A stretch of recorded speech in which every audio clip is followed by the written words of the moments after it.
Sud Radio. Les Français parlent aux Français. Les carottes sont cuites. Les carottes sont cuites. Sud Radio, Berkoff dans tous ses états. Ah, la santé, on l'a tellement dit, le meilleur système de santé du monde. Oui, mais alors, quelque part, il y a ruissellement, il y a fuite. Fuite de quoi ? Eh ben, on va en parler. Sud Radio, Berkoff dans tous ses états. Le face-à-face. Et on va en parler plus précisément, on va parler de la fraude à la sécurité sociale. En compagnie de votre invité André Berkoff, on accueille Charles Prats, magistrat, ancien magistrat au sein de la délégation nationale à la lutte contre la fraude. Et au ministère du Budget avant. Vous êtes bien placé pour parler de tout cela, Charles Prats. J'avoue que quand j'ai vu sur les réseaux sociaux d'abord les chiffres qu'on avançait, j'étais assez saisi. Je ne dois pas être le seul. 1,8 million le nombre de numéros de sécurité sociale attribués sur la base de faux documents pour un coût estimé à 14 milliards d'euros par an. 14 milliards d'euros par an. Alors, depuis, 5000 faux comptes ont été supprimés.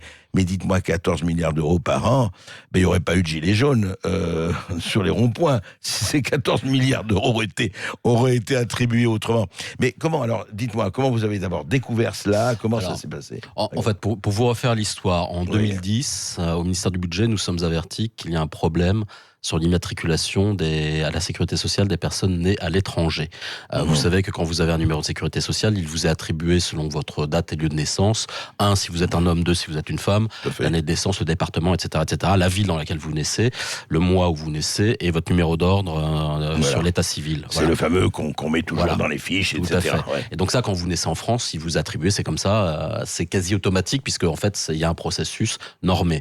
Quand vous naissez à l'étranger, l'INSEE n'a pas de répertoire de toutes les villes du monde.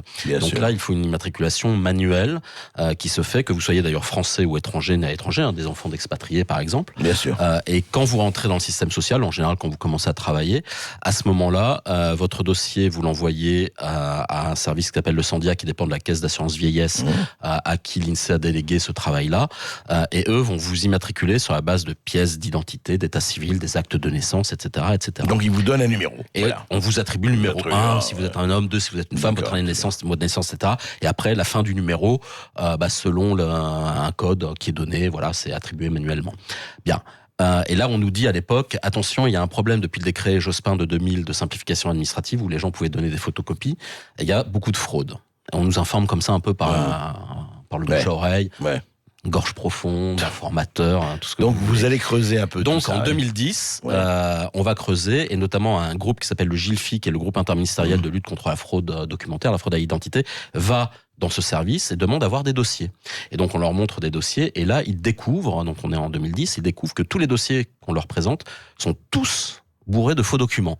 Donc ça commence à être un peu panique. Et ça, n'importe qui peut aller le vérifier sur Internet. Ça a été publié dans le rapport sur la lutte contre la fraude de 2010. C'est sur le site du ministère de l'économie et des finances. Donc là, première mesure, tout de suite, on met en place une formation des agents de ce service pour essayer de les former à détecter les faux documents. Parce que tous les documents que vous avez vus étaient faux. Alors, tous les documents que le GILFI s'est vu présenter étaient faux. Donc là, ils se disent, il y a un problème. Et derrière, on a dit, il y a 18 millions de dossiers à peu près en stock. On va pas avoir 18 millions de faux. Il faut essayer de voir quelle est l'étendue de la fraude. Et donc, une mission d'évaluation a été conduite en 2011 avec des gens qui venaient de l'INSEE, qui étaient chez nous, qui ont fait une stratification, on faisait un tirage aléatoire, donc pour faire un échantillon représentatif du stock de 17 600 000 dossiers. Et sur cet échantillon représentatif, qui comprenait un peu plus de 2000 dossiers, donc vous voyez, les statisticiens, ça fait 2000 sur 17 millions. Quand on les prend, on a un taux de 1 à 2% de confiance à 95 ou 99%. Là, les policiers de la police de l'air des frontières spécialisés en fraude documentaire ont examiné tous les dossiers. Un travail qui a duré une semaine et ils en ont tiré un taux de fraude avec les gens de l'INSEE.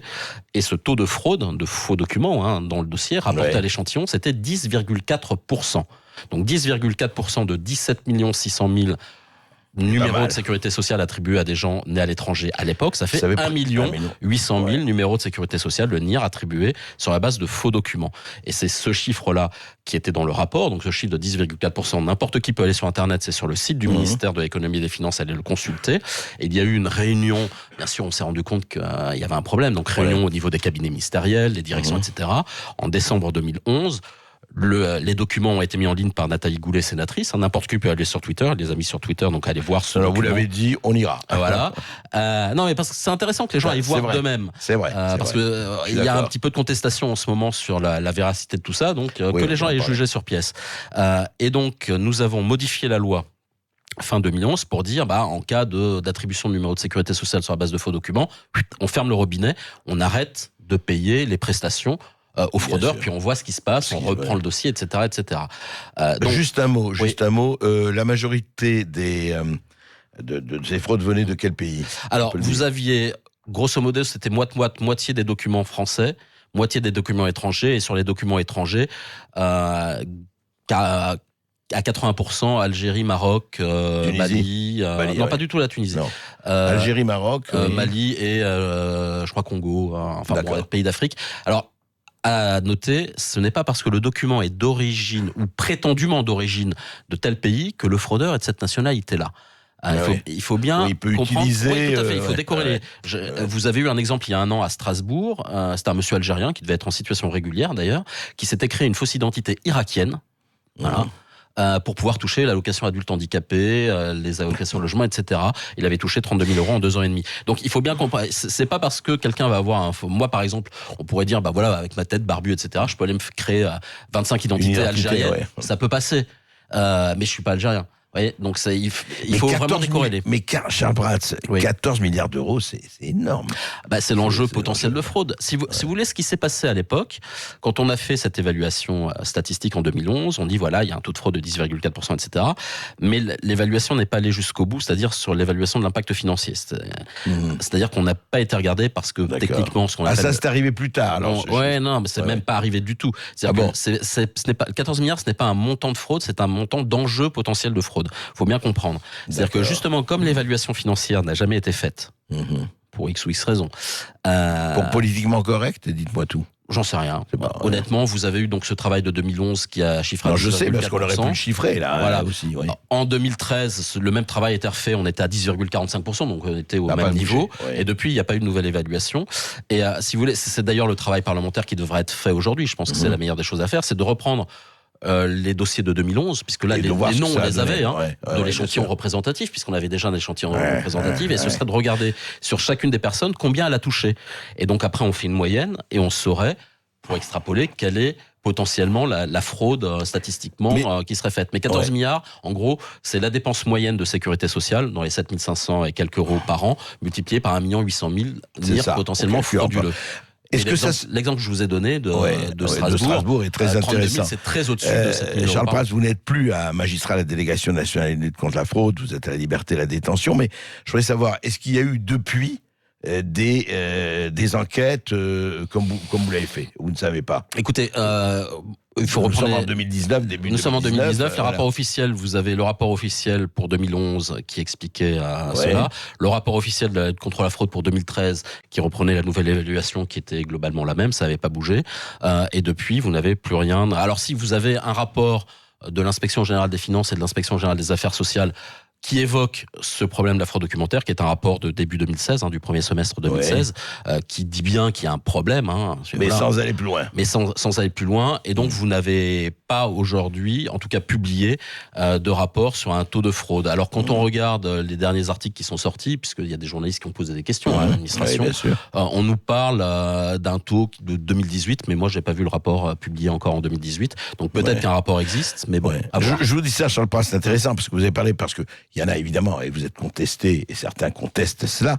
Alors, il y a trois, dans les contestations, ils disent oui, mais ça s'appuie sur un audit conduit en 2011, on ne sait pas ce qui s'est passé après, et il dit, alors, c'est intéressant, ça, je voudrais justement que vous répondiez, c'est pour ça que je fais l'avocat, non pas du diable, mais des contestataires, qui disent le contrôle a été effectué sur 2100 dossiers, 6,3%, et alors, ils ajoutent, oui, mais depuis, les conditions d'obtention se sont durcies, 2 pièces justificatives sont sont exigés, le code d'identification a été refondu, les croisements de fiches avec ceux de la police sont devenus la règle, et les équipes, 50 personnes, ont été formées par les agents des douanes. Ils disent, voyez, Oui, depuis, les agents des douanes, ça a beaucoup fait rire le directeur général des douanes. Les agents des douanes ne sont jamais intervenus dans ce dossier-là. Je sais, ça c'était la version du JDD, un article du JDD. Ça a beaucoup fait rire en douane. Mes anciens collègues, je suis un ancien douanier, on a beaucoup rigolé quand j'ai vu la douane qui venait là-dedans. Mais pour le reste, est-ce que franchement les conditions sont durcies? Ce qu'on a fait, parce que vous imaginez bien qu'on a pris des mesures correctives à l'époque. Normalement, le décret devait changer. 2012, le décret n'a jamais changé, alors qu'il était dans les tuyaux, il était passé au Conseil d'État, mais bon, c'est comme ça. En revanche, on a fait ce qu'on appelle un guide de l'identification, c'est-à-dire que les gens ont été formés et on a durci les conditions de vérification des documents. Mais ça, c'est sur le flux. Il faut bien comprendre que ça a été sur le flux, c'est-à-dire sur les nouveaux entrants. À peu près 500 000 immatriculation de gens nés à l'étranger tous les ans en France. L'année dernière, c'était 506 000.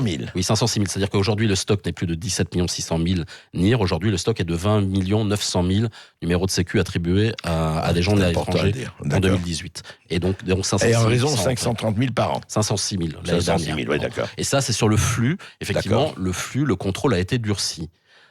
Mais le problème, c'est le stock. C'est-à-dire que tous les numéros qui ont été attribués avant, ils continuent de toucher, ils sont toujours dans le système.